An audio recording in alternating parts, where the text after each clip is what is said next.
خاتون پوچھتی ہیں کہ کیا بیوی شوہر کو دو بدو جواب دے سکتی ہے؟ جیسے شوہر برا بھلا کہہ رہا ہے اور سخت لہجے میں گفتگو کر رہا ہے، تو کیا عورت بھی اسی طرح کا رویہ اختیار کر سکتی ہے یا نہیں؟ اور ان کے کہنے کے مطابق اگر عورت خاموش ہو کے سنتی رہے تو یہ شوہر لوگ خاموش نہیں ہوتے ہیں، ایک آدھ جواب دے دیا جائے تو ان کی زبانیں بند ہو جاتی ہیں۔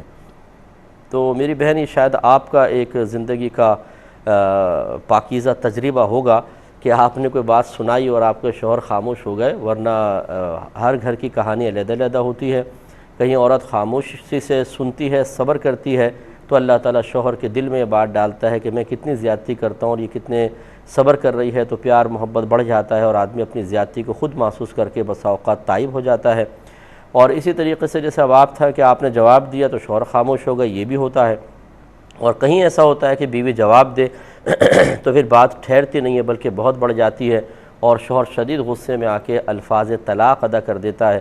اور کتنی بہنیں مجھے ایسی ملی ہیں جو یہ کہتی ہیں صاحب ہم نے شوہر کے ساتھ لڑائی کی، جھگڑا کیا، اس نے طلاق دے دی، کوئی راستہ نکال دیں، اب ہم بالکل جھگڑا نہیں کریں گے۔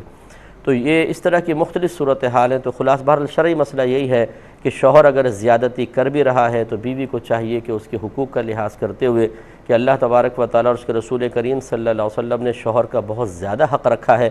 یہاں تک نبی کریم صلی اللہ علیہ وسلم نے ارشاد فرمایا کہ اگر میں مخلوق کو سجدہ کرنے کا حکم دیتا تو بیویوں کو حکم دیتا کہ وہ اپنے شوہروں کو سجدہ کریں۔ اس میں ہماری کوئی بہن یہ نہ سوچے کہ جی یہ کیا شوہروں کو بڑا کر دیا ہمیں چھوٹا، آپ کی اپنی ایک عظمت ہے اپنی جگہ پر، لیکن بہرحال شوہر کا حق ایسا رکھا گیا ہے تو بہنوں کو چاہیے کہ اپنے شوہر کے سامنے خاموش رہیں۔ اس سے کم از کم یہ ہوگا چلیں آپ کا شوہر حوصلہ افزائی میں اور بول رہا ہے، مثلا جیسے بہن نے کہا جواب دیتے تو خاموش رہتا ہے، نہیں خاموش ہو رہا، لیکن آپ کا گھر کبھی بھی خراب نہیں ہوگا، یہ گارنٹی ہے۔ اور اگر آپ جواب دینے پر آئیں گی تو اس میں پھر بڑی گڑبڑ ہوتی ہے، معاملے آگے بڑھتے ہیں، کچھ آپ زیادتی کریں گے، کچھ وہ زیادتی کرے گا اور بات طلاق تک پہنچ جاتی ہے اور پھر انسان پچھتاتا ہے کہ میں نے ایسا کیوں کیا تھا۔ اس لیے ہمارا مشورہ تو یہ ہوگا، شریعت بھی اسی بات کا مطالبہ کرتی ہے کہ بہنیں اس ظلم کو، اگر شوہر ظلم کر بھی رہا ہے تو برداشت کر لیں، صبر کریں، اللہ تعالیٰ سے مدد چاہیں۔ ایسا ہو ہی نہیں سکتا کہ کوئی مظلوم صبر کرے اور اللہ تعالیٰ اس کی مدد نہ کرے۔ ایک مزید کالر ہمارے ساتھ ہیں۔ السلام علیکم۔